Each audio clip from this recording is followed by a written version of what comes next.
बहन की शादी को 6 साल हो गए, मैं कभी उनके यहाँ नहीं गया।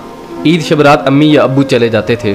एक दिन मेरी बीवी मुझसे कहने लगी कि आपकी बहन जब भी घर आती है उसके बच्चे घर का हशर नशर कर देते हैं, और आपकी माँ जो हमसे चुप चुपा कर कपड़े, साबुन और कभी कभी को चावल के थैले भी भर के दे देती है।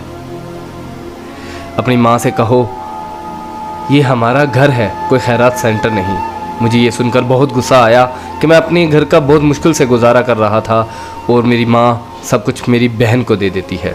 बहन एक दिन घर आई हुई थी तो उसके बेटे ने टीवी का रिमोट तोड़ दिया। मैंने माँ से गुस्से से कहा कि माँ, बहन को कहा करो ईद के दिन आया करे, और ये जो आप साबुन, चावल और ये जो चीज़ें देती हो इनको बंद करें। माँ चुप रही, लेकिन बहन ने ये सारी बातें सुन ली। 4 बज रहे थे, बच्चों को तैयार किया तो बहन ने कहा कि भाई मुझे बस स्टॉप तक छोड़ आओ। मैंने झूठे मुंह कहा बहन रुक जाती कुछ दिन। बहन मुस्कुराई और बोली नहीं भाई, बच्चों की छुट्टियां ख़त्म हो रही हैं, मुझे जाना है। फिर जब हम दोनों भाइयों में ज़मीन का बंटवारा हो रहा था तो मैंने साफ इनकार कर दिया कि मैं अपनी ज़मीन से बहन को हिस्सा नहीं दूंगा। तो माँ ने कहा कि बेटी का भी तो हक बनता है। मैंने गाली देते हुए कहा जो कुछ भी हो जाए मैं बहन को हिस्सा नहीं दूंगा। मेरी बीवी ने भी बहन को बुरा भला कहा, वो बेचारी खामोश थी। बड़ा भाई अलहदा हो गया और मेरे बड़े बेटे को टीबी हो गया और मेरे घर के हालात ख़राब हो गए। जितना सब कुछ था मैं उसके इलाज पे लगा चुका था। मेरे पास इलाज करवाने के पैसे नहीं थे।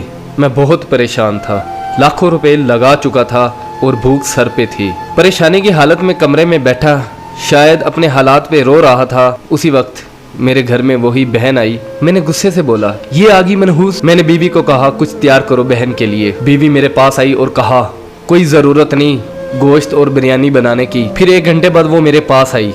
भाई परेशान हो। बहन ने मेरे सर पे हाथ फेरा, कहा बड़ी बहन हूँ तुम्हारी, गोद में खेलते रहे हो, अब देखो मुझसे बड़े लगते हो। फिर मेरे करीब हुई और अपने पर्स से कंगन निकाले और मेरे हाथ पे रख दिए और आहिस्ता से बोली पागल तू एम ही परेशान होता है। बच्चे स्कूल थे, सोचा दौड़ते दौड़ते भाई से मिल आऊं। ये कंगन बेचकर अपना खर्च करो और अपने बच्चे का इलाज करवाओ। शक्ल तो देख जरा तूने क्या हालत बना रखी है। मैं खामोश था, बहन की तरफ देखी जा रहा था। बहन ऐसा से बोली किसी को मत बताना, तुमको मेरी कसम है। मेरे माथे पे बोसा दिया और 1000 रुपया मुझे दिया जो 150 के नोट थे, शायद उसकी जमा पूंजी थी। मेरी जेब में डालकर बोली बच्चों को गोश्त ला देना और परेशान मत हुआ कर। जल्दी से अपना हाथ मेरे सर पे रखा, देख कितने बाल सफ़ेद हो गए। वो जल्दी से जाने लगी तो उसके पैरों की तरफ देखा तो टूटी हुई जूती पहनी हुई थी और पुराना सा दुपट्टा ओढ़ा हुआ था। जब भी आती थी वही दुपट्टा ओढ़कर आती थी। बहन की इस मोहब्बत में मर चुका था मैं। हम भाई कितने मतलब प्रस्त होते हैं, बहनों को पल भर में बिगाना कर देते और बहनें भाइयों का जरा सा दुख बर्दाश्त नहीं करती। मैं हाथ में कंगन पकड़े जोर जोर से रो रहा था, उसके साथ मेरी आंखें भी नम हो गई। अपने घर में खुदा जाने वो कितने दुख सह रही होगी।